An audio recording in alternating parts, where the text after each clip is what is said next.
Salam, selamat pagi Bapak Ibu Saudaraku sekalian yang dikasihi oleh Tuhan. Renungan pada pagi hari ini terambil di dalam Injil Matius pasal 20 ayat 18 sampai 19.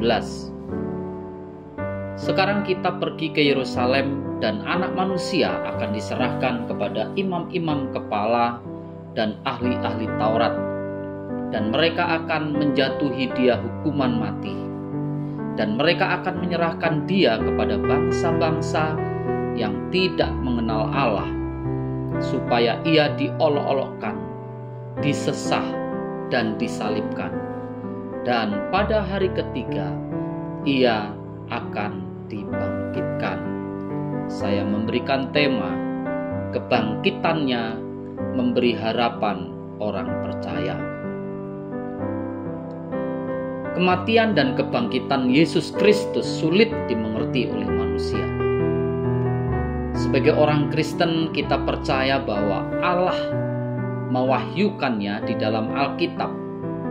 Sekalipun di dalam Alkitab kita melihat Allah bekerja melampaui akal. Pengalaman dan pembuktian manusia yang terbatas. Allah yang tidak terbatas sekarang datang ke dalam dunia yang terbatas, menjadi seorang bayi yang kecil dan lemah. Dia datang dengan satu tujuan, yaitu mati di Bukit Golgota untuk menggenapkan kehendak Bapa. Siapa yang mengira bahwa untuk menyelamatkan manusia, Allah rela datang ke dalam dunia dan mati di Bukit Golgota. Di Golgota kelihatannya Yesus Kristus gagal, tetapi justru disitulah kedaulatan Allah dinyatakan dan kemenangan diraih. Salib adalah tempat yang sulit dimengerti oleh manusia. Tidak heran bagi orang Yunani, salib adalah kebodohan, dan bagi orang Yahudi, salib adalah batu sandungan.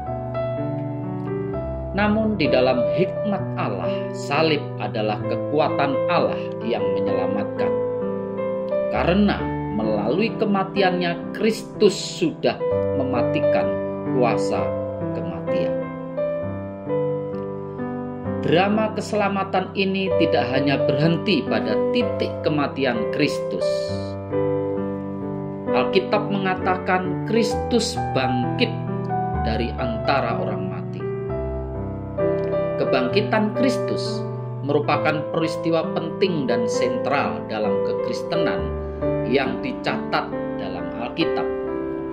Andaikan Kristus tidak dibangkitkan, Paulus mengatakan sia-sialah kepercayaan kamu dan kamu masih hidup di dalam dosamu. Dan lagi, bagaimana kita tahu bahwa dosa-dosa kita sudah diampuni dan kita sudah dibenarkan jika Kristus tidak dibangkitkan?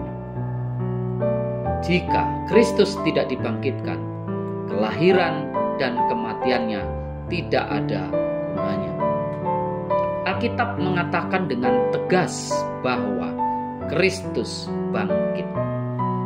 Dan kebangkitan inilah yang mengubah kehidupan para murid dari kondisi kerohanian mereka yang bangkrut kepada satu pengharapan yang pasti.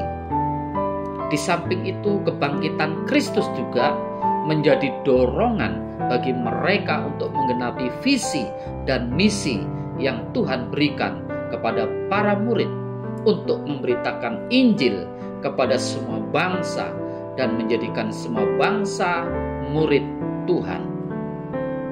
Kita dipanggil bukan hanya sekedar datang ke gereja, mendengar firman Tuhan, memuji nama Tuhan, mempersembahkan persembahan, kemudian bersalaman, lalu pulang. Tidak. Allah menempatkan gereja di tengah dunia agar gereja menjadi saksi Kristus dan menjalankan amanat agung yang Tuhan Yesus berikan. Kiranya kuasa kebangkitan Kristus meneguhkan pengharapan kita dan mendorong kita untuk hidup menjadi saksinya di dalam dunia ini. Tuhan Yesus